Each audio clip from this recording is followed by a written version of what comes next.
Retired Captain Umar Aliyu joins us next. Thank you for coming on this morning. Good morning. Thanks for having me. Yeah, and looking at this, there's so many things that readily we just speak and ask. But let's start off with this. It looks as if it's new now. Not the kidnapping, but their targets. What are we missing? Well, it's unfortunate.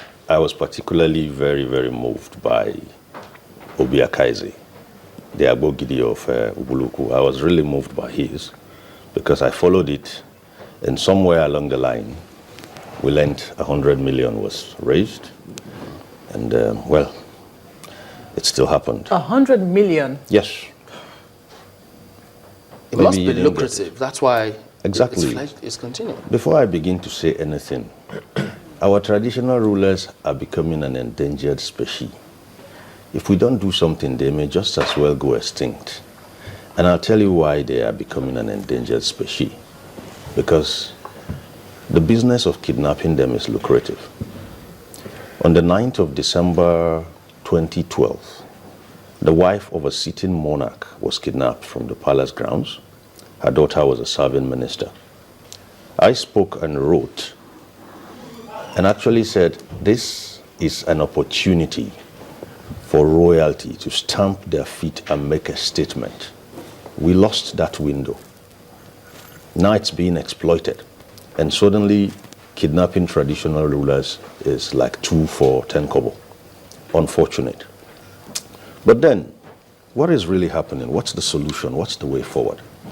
We must begin to understand something, particularly the traditional rulers. I'm not going to go into the Nigerian police force because we're looking at a police force that is virtually in the process of a rebirth. But that's the only one we've got now. I wish them safe delivery. Now we have to look inward and help ourselves so the police too can help us. Okay? Why are traditional rulers being kidnapped so frequently? The answer is the same for every other crime or security threat occurrence you see anywhere. From the man who steals public funds down to the boy who steals a pen from a village market. You see, before a crime can occur, 3 things which I want to call the crime trinity must sit. You don't have to go to no security school, but if you can have these 3 back of your mind, then you're going to see yourself become commensurately security conscious and safer. And what are these 3 things? First and foremost, there must be a willing criminal. Okay? We have them many. We have them so many. There must be a victim or an object that has to be stolen. Also there. The third and the ceiling part of that triangle is the opportunity. Until these 3 align, there can be no crime. This matrix of yours, willing criminal, victim, and opportunity, you say they must align. Absolutely. Why? I'll tell you why. You see, if I had to take this cup out of this room, if I had to steal it, I have to be willing to steal it. So that takes care of the criminal or the thief or the kidnapper. Then there has to be a cup in the room which I want to steal. Because if there's no cup and there's an opportunity, then nothing can be stolen. Now, cop and criminal are in place. I have to wait for the right time to walk in here and take it up. Until these 3 align, I cannot possibly get this cup. So if you took one of any of these 3 out of that triangle, it cannot just sink. So this will be for the criminal? For everyone. Align for the criminal or for the law enforcement agencies? For everyone. Today, as we speak, Nigeria is virtually opportunity-laden. Investors see opportunity, criminals see opportunity, but the citizens and probably the regulators don't really see these opportunities. There is opportunity, ample opportunity for traditional rulers to be taken. That's why it's happening. If we look out for these opportunities and do something about them, you're going to see a lull or even a total seizure of what is happening. That traditional rulers are actually being taken frequently means it's lucrative. That indicator alone, I have followed Obiakaise I have followed the Ologbo of Olomoro land. I have followed the Obademi of Bunu Kaba, local government area, and recently, the one who was just kidnapped, which was on air this morning. So you discover that even when we are told that they were released and no ransom was paid, the indicators we are seeing seem to negate that. I'd like us to talk more on opportunities, because now I'm getting to see a picture there. And the picture you have painted is, freedom for the criminal to have access to these people. That creates the opportunity for them to latch on their criminal activity. How are our traditional rulers protected against such criminals as kidnappers? Are they really protected? You see,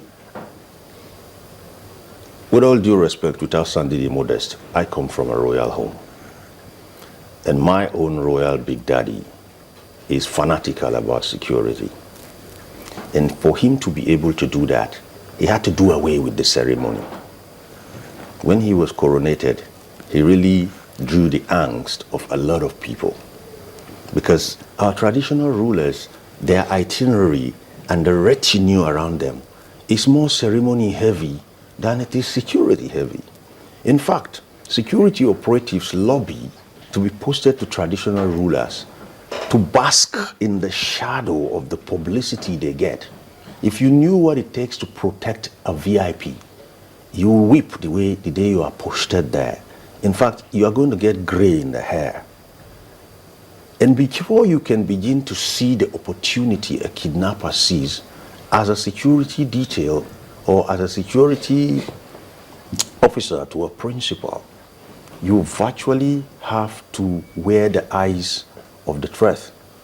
You probably even have to simulate a kidnap for your own traditional ruler. Some traditional rulers may fire you if you dare moot such an idea to them.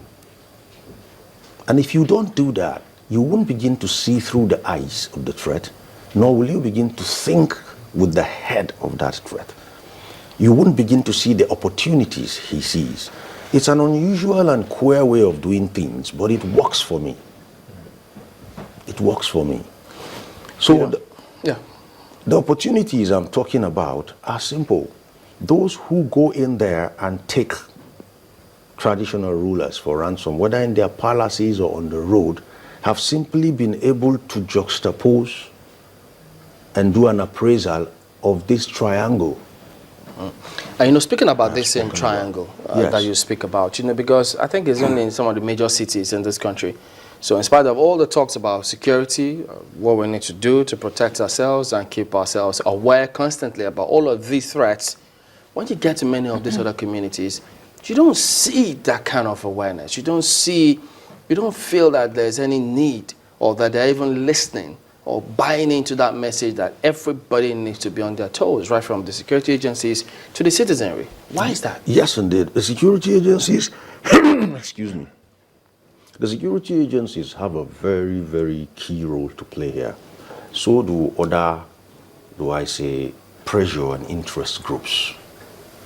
Now, if you took a stroll around your house and you decided for the next 1 hour, I'm going to look for opportunities that could spell accidents for my children, because you've taken that mindset, your eyes will begin to see.